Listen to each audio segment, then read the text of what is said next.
Akong siyang gipulungan ang mulberries. Gipulungan din ako. Nay, pamulungan ako ng mga sanga-sanga niya. Tanawa unsa kadaghan ang iyang bunga. Oh, grabe oh. Namungingi ang bunga eh. Purya-buyag. Lalo. Unsa kadaghan sa bunga no. So, pulungi gyud ninyo yung mulberry din ha. Kay di nyo pulungan, useless lang na inyong tanom nga mulberry. Oh. Namungingi gid siya ay. Oh, hapit na gid mga hinog sad. Grabe, purya-buyag. Amazing.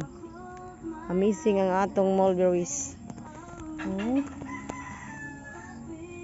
Unsa kadaghang bunga.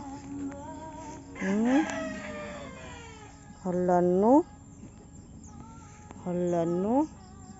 Kadaghang bunga no. Purya-buyag. It's so amazing. Abot pa sa ubos. Amazing kaayo ang atong mulberries. Sana all na lang kita sa mulberries. Basta lagi pulungan. No, pulungan lagi siya.